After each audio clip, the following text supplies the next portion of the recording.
Pinagpalang araw sa inyong lahat. Ako nga pala si Binstings at ito ang Season 3 ng How to Go series, Episode 4. Sa video na ito, tutulungan ko kayo kung paano makapunta sa Diocesan Shrine and Parish of Our Lady of the Abandon sa Marikina City, Part 2.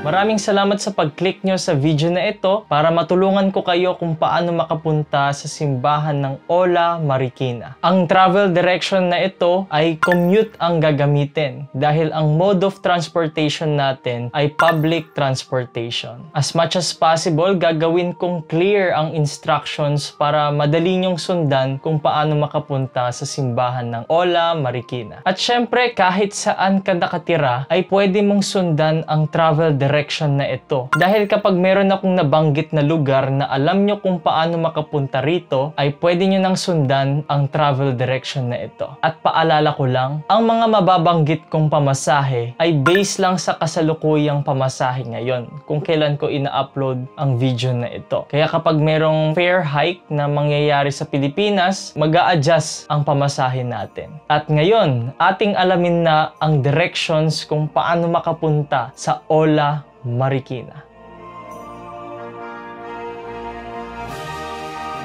Dahil taga-South tayo, sa South tayo magsisimula. Ang una mong gagawin para makapunta sa Ola Marikina ay sumakay ng bus na biyaheng Ayala o ng One Ayala. Kapag ang karatula ng bus ay nakasulat One Ayala o di kaya Ayala, ay sakyan nyo na ang bus na ito. Siguraduhin nyo lang yung bus na masasakyan nyo ay walang nakasulat sa mga karatula niya na Magallanes, De La Rosa, EDSA, or Pasay Road. Dahil dadaan mo na ito sa EDSA bago makarating ng One Ayala. Kaya as much as possible, ang sakyan yung bus ang nakasulat lang sa kanyang karatula o yung biyahe ng bus lang is One Ayala o minsan meron ding nakasulat na Mantrade, Paseo, etc. etc. Ang pamasahe ng bus mula Pasita papuntang One Ayala ay 77 pesos. Ngayon, pagdating ng bus sa One Ayala ay bumaba ka na ng bus. Pwede rin kapag sinabi ng konduktor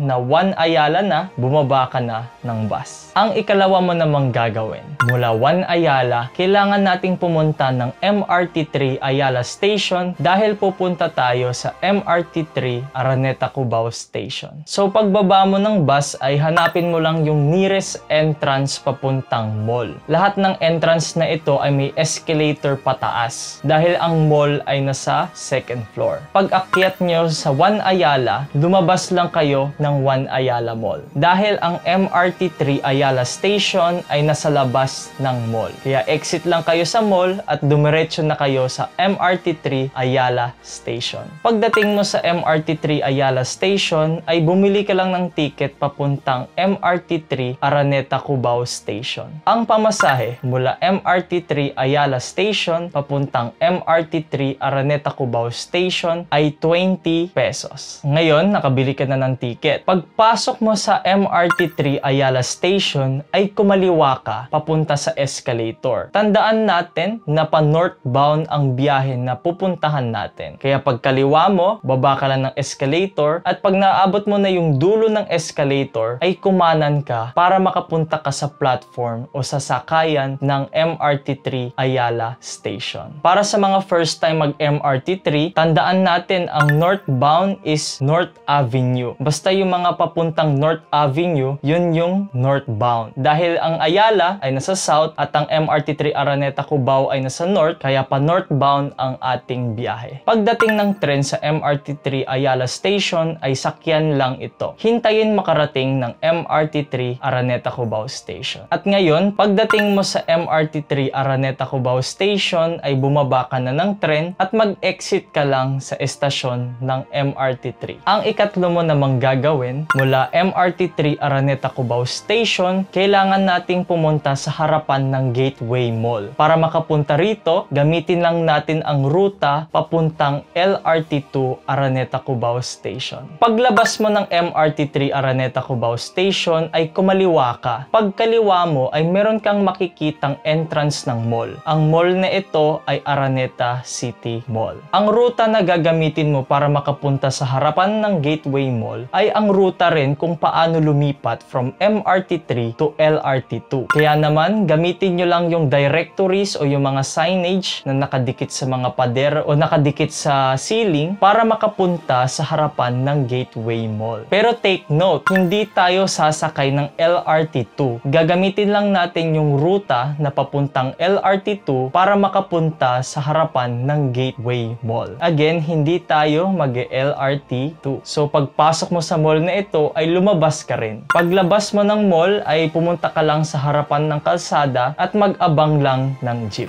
So, kakapasok lang natin ulit sa Gateway Mall. So, ito yung entrance papunta sa LRT2. So, galing tayong MRT3, papunta tayong LRT2.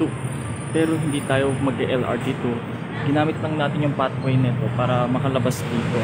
Ito kasi yung labas ng Gateway Mall.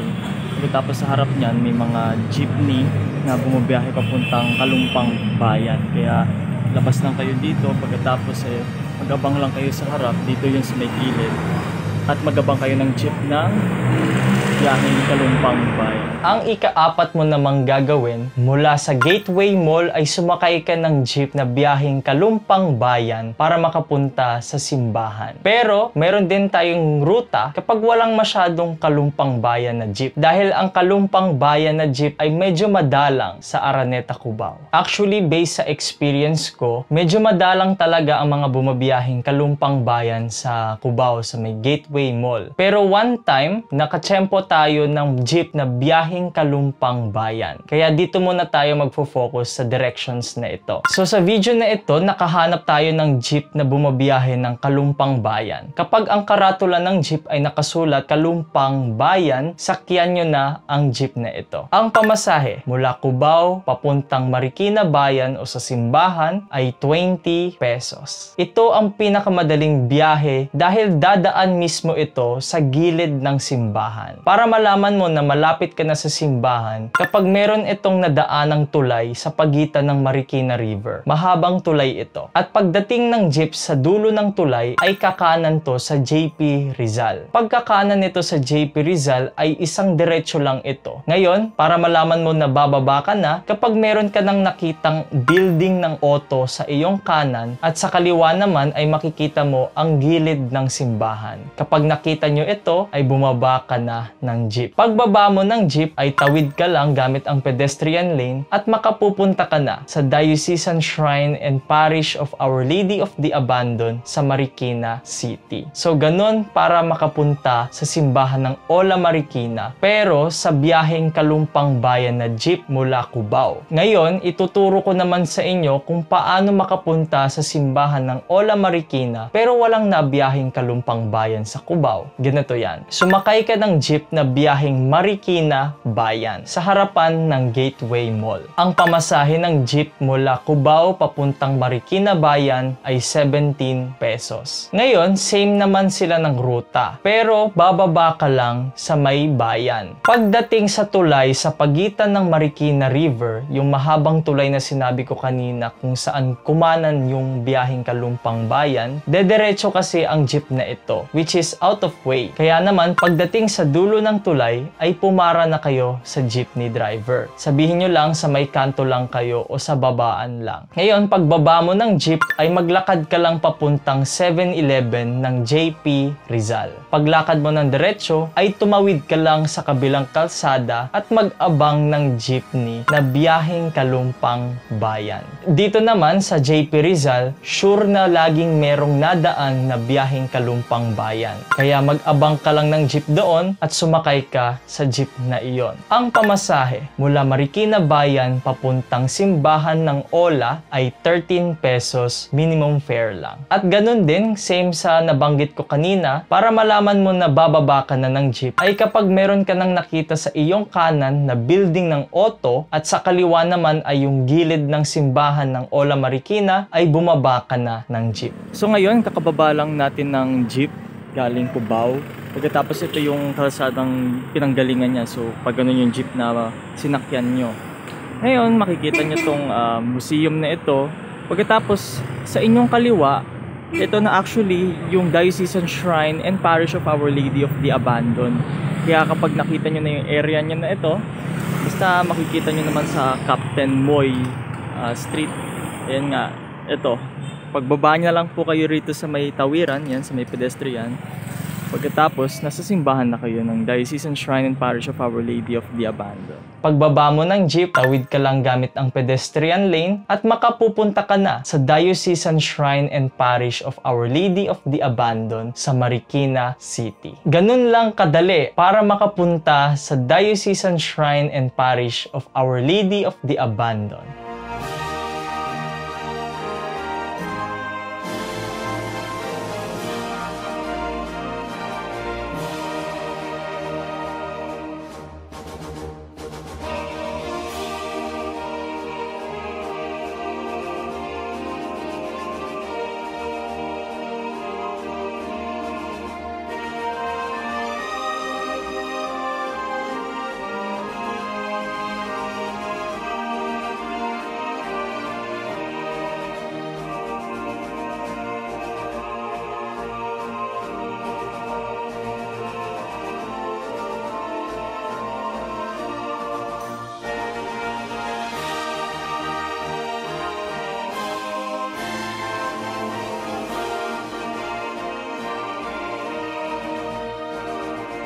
Ngayon, alam niyo na kung paano makapunta sa simbahan na ito, kaya tara na, puntahan na natin ang Ola Marikina. Magandang makapunta sa simbahan ng Diocesan Shrine and Parish of Our Lady of the Abandoned sa Marikina City tuwing kapistahan ng Nuestra Señora de los Desamparados de Marikina na ginugunita tuwing 2nd Sunday of May. At syempre, bigyan din natin ng karangalan at pagpuri sa imahe ng Nuestra Señora de los Desamparados de Marikina dahil isa siyang canonical coronada o pontifical crown image dito sa Pilipinas. Kaya witness siya ng maraming miracles not only sa Marikina but sa buong Pilipinas. I-follow nyo ang mga official social media pages ng Ola Marikina. Ang mga links ng social media pages nila ay nasa description below. At syempre, hindi natin pwedeng kalimutan, i-follow nyo rin kami sa aming social media pages. Una sa lahat ang Facebook, i-like at follow nyo ang aming page na Beanstings, ang aming TikTok na